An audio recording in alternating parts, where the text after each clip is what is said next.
Hello. Hello, and welcome to this afternoon taste challenge. This will count for tomorrow, Wednesday. Back, check it off.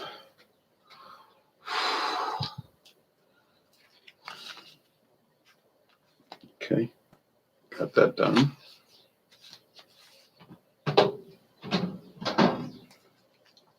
We have from 1899 Dewar's white label, no age statement. Big handle bottle that I bought for $32.95. Week later, they dropped it to $30.95 for a special, but I didn't know that was coming. Anyway, I was only looking for a 750 milliliter bottle for $18.95, but they were out at Rouse's. So I said, well, it's cheaper per ounce anyway to get this big one. It's not like it's bad, so I'll just deal with it for a long time. A long time. Hello again to you, B Aviation. Getting sleepy, y'all, and it's only 3 in the afternoon Central Time, but wiped me out this morning. If I laid down right now, I'd probably sleep during the daytime. Oh, well, we'll see what happens. I'd like to watch the Mets game at 6 Central. Probably won't be up long watching it, probably falling asleep, but I would be curious to see that. Hunter Piper Scotch Whiskey. There's an essay on the back about Bonnie Prince Charlie. We're not going to read the whole essay. They like put essays on the back. Age 3 years. There's also a 12-year age, which I've never seen. Now, on the website link I gave you, they show the Indian bottle, the bottle for India. But this is a Heaven Hill bottle. And you know why? Because Heaven Hill imports it and bottles it in Bardstown, Kentucky. They don't have 100 Pipers on the label because they can't fit all 100. India has a different, it's the same general label, but they say on the website, Chivas Brothers website, which I put the link for, that it was developed in 1965 by a guy named Alan Bailey. Baille. In France, it would probably be pronounced Bailly. But he wasn't in France, he was in Scotland. They got Baileys over here, a lot of Baileys. What's a common name across the whole United States? Bailey, right? Bailey's andouille sausage here. But anyway, Tigers are on at 8 Eastern. They've lost 11 out of the last 12. Yeah, I noticed that. They've been doing bad. LSU baseball, college baseball's on at 4. I would listen to it, but they're going to wipe out. They're going to wipe Grambling State off the map. You know, it'd just be a mismatch. I'm not going to look at it. Well, I mean, I can't watch it, so I don't on TV, but listen to it. It's a win, but it's a basically worthless win. Played a good team this weekend and won 2 out of 3, beat Mississippi twice, the Rebels.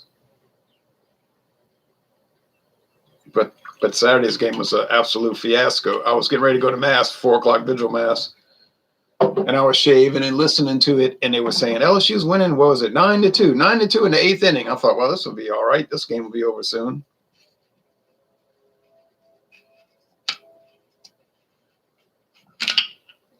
By the time they got to the 9th inning, it was 10-10. I said, to let this team come back like this. And then, of course, Mississippi hit a game-ending home run, and they won 11-10. Oh, I'm sorry, 10-9. I had that wrong. They were tied up 9-9 at the last inning, and they won it 10-9. Sorry about that statement. So LSU was feeling pretty down. They're in very bad shape in the Southeastern Conference. Their overall record is good, but they didn't beat the best team. See, that's the problem, and their relief pitching is horrible. All right, anyway, enough of the baseball talk. White Sox keep winning, but they'll probably do like they do every year, be up and down, and probably finish even.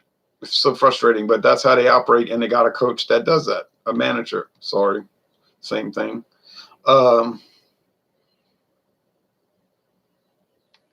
Why you would bring in somebody that old, I don't know. I'm not an ageist either. I'm not an age discriminator.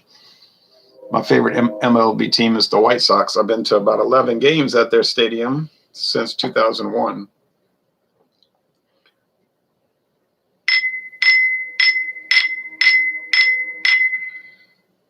D for Dewars. I got to put a little bit more in, but not much.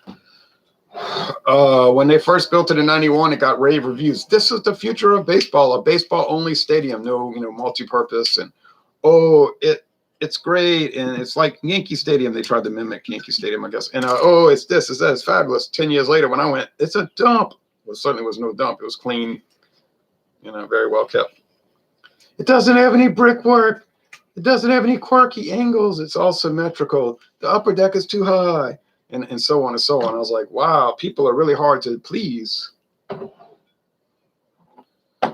When it was obviously a very nice stadium with no real problems, they said the upper deck is too steep, and so on. It was a little steep, but what happened was after they opened it, then the next year in '92 they built Orioles. They opened Orioles Park at Camden Yards with all the brickwork, and then it just set off a whole firestorm of building new ballparks. And they were saying, now these are both gold, so that's not going to be an issue. Hunter Pipe is 3-year age. Dewar's no age statement. So what is it? I don't know. It says extra age. Extra age what? It's like when you see these commercials on TV. Get more when you buy a game. More what? More than you normally get? More than off labels? More than what? They use these generalized terms that could mean anything. Get more when you buy. This is like a glittering generality almost.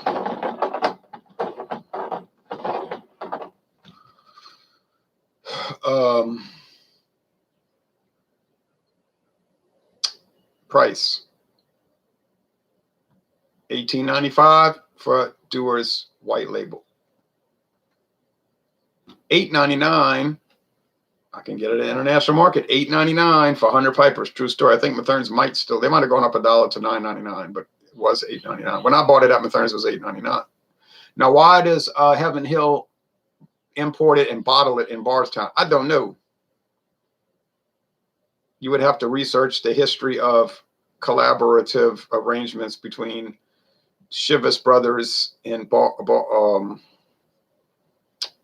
Heaven Hill. I don't know. I just did a beer review earlier, which made me feel better. Actually made me feel better. And it was a Cape Line margarita style sugarcane cocktail, sugarcane beer cocktail. A beer made out of sugarcane. Yep. That was another one of those that's collaborative. It's made by Cape Line Beverages, who is owned by Molson Coors, but who contracts with City Brewing of Memphis to make it for them. See, so this is a common thing in the craft beer world, the mass-produced beer world, the regional produced beer world, the liquor world, the wine world. It goes on and on. So people have a hissy fit and a conniption fit and a nervous breakdown when they find out somebody, contracts it. Oh, I hate it. It's not the same. It's like, well, you didn't even know it was contract brewed until we brought it up. Yeah, but I was going to say that. Oh, you were, huh?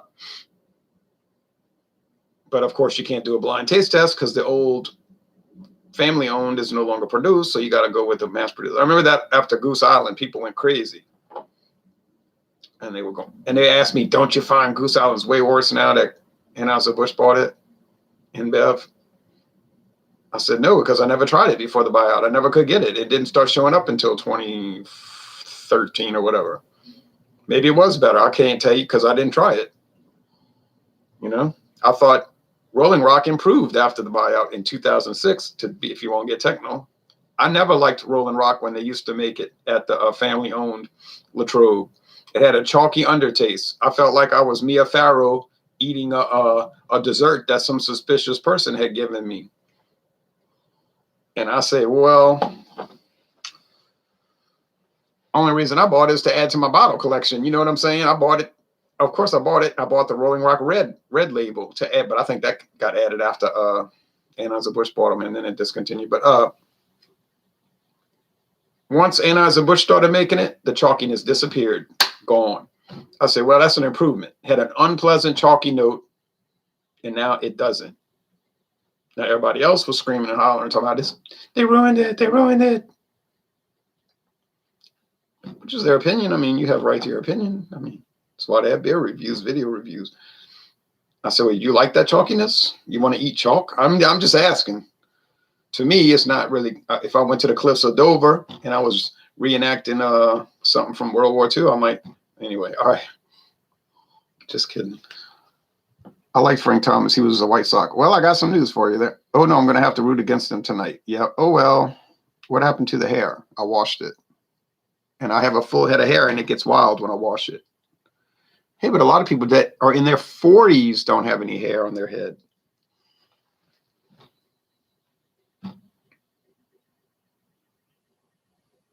But, of course, I went to the hair club for men, and I paid for this hair. Just kidding. I know it's natural. And I don't even have to add color into it for it to change color. It's changing color on its own, going from this mousy brown that I had my whole life, except when I was a baby, and you get that blonde hair as a baby, to gray. Hey, oh well, a touch of gray kind of suits me anyway. Okay. But it's all right. Okay. But I will survive, y'all. I will get by. All right. Punk Rock Ron. Right. Goodbye, A&M. Don't play with me on this music. Don't play with me on this music. Don't play up with me on the music. I know you're jealous because you're living on a Chinese rock. All the best things you have are in hock. All right.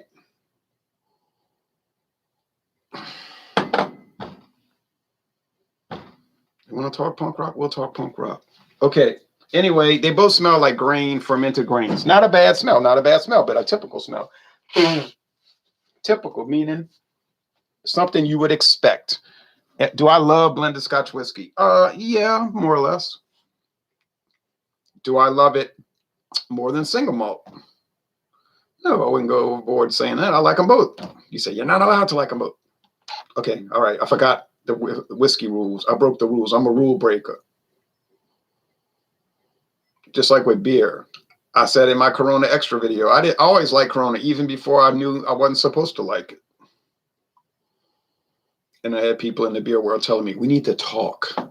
I'm like, really? They're saying, well, you see, if you want to be well respected in the beer drinking community, you can't be making all those Corona Extra videos talking about how you like it. People are embarrassed. And then other people know that they hung out with you and did video reviews, and it's make them feel funny. And I was like, that'll be the day when I get up on the air making up stories about a beer so that the beer drinking people start accepting me. I don't think I'm going to go there. I don't think I care to be part of that, and I'm not going to be. Okay, this one's milder than those. Smell like grain alcohol. I cut my arm. I need some alcohol. Run, get some rubbing alcohol. I can't find it. Just grab the 100 Pipers. It's going to work the same. Well, it's not really, but the 100 Pipers does smell kind of like that. But it's got corn. It's got corn.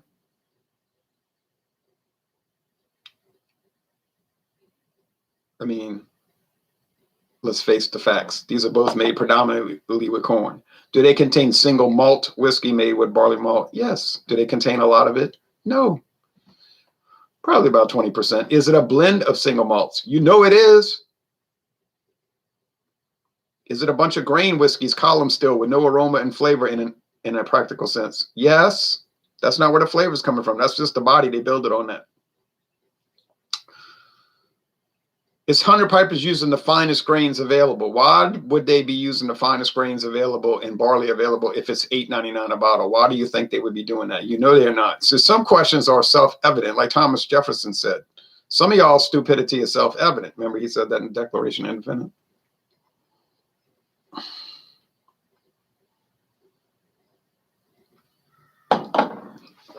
We need to talk. Ha ha ha. Do I have health insurance? Well, yeah. Of course.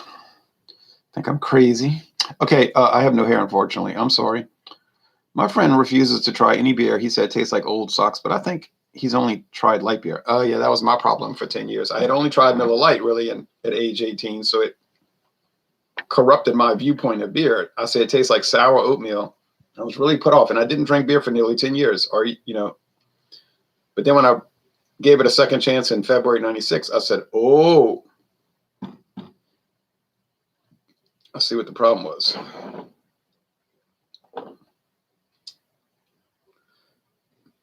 So far, am I tasting a $10 difference? No, I'm not.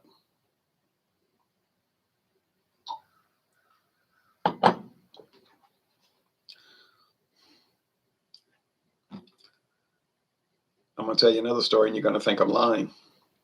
I went to Discount Depot one time about 3 years ago.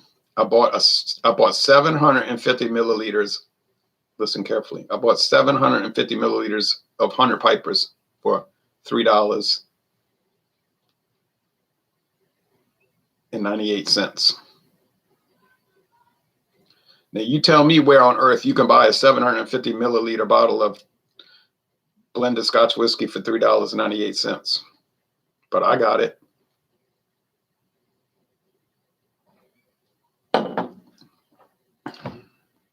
That's a crazy world on that west bank of that Mississippi River over there. But it's neat because we go over there and buy all kind of stuff with cut rate prices, enormously outrageous prices.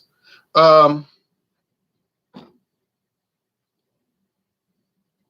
these making me feel better from this morning? Not exactly, not exactly. Wouldn't want to drink too much. It's going to come back up probably.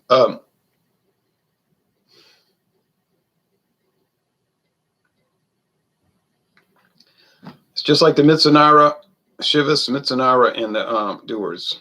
I couldn't tell them apart. Are there differences here? Well, maybe.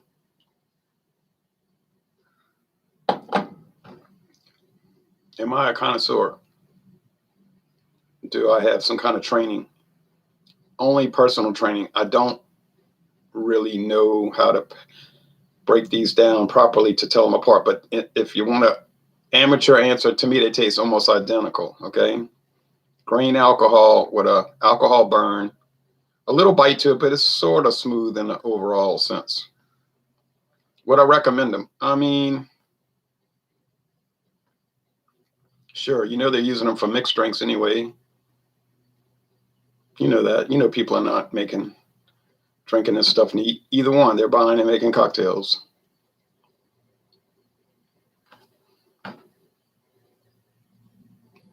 I'm not going to try to play games. I cannot tell them apart, okay? I'm sorry. Let's see what this one is. Dewars. I had an inkling that it was Dewars. I'm saying that after I revealed it, right? I was leaning toward Dewars, but I wasn't sure, and I'm not going to do it and just say, oh, look, I got it right. Yay, haha. I was 98% confused. No, I'm not taking the credit where the credit's not due. So my final evaluation is buy either one. It won't much matter, but why are you going to pay extra $10 and you're not going to get hardly anything better? My answer is don't do it. And I said the Mitsunara wasn't any better than the Dewar. So that brings us down to $8.99. Look like Hunter Piper's winning this contest. Not that it's any different or better, but it's sure a lot cheaper. No beer for 10 years. Are you for real? That's a true story. Well, almost 10, like 9 years and 9 months. Mm-hmm. Okay, thanks for watching this video production. Moral of the story: if you buy 2 blended Scotch whiskeys and you do a blind taste test, you might not be able to tell them apart, no matter how hard you try. And I've done it 2 in a row today, and I couldn't get it right. Didn't even try to get it right. I knew I didn't know. Thank you for watching this video production.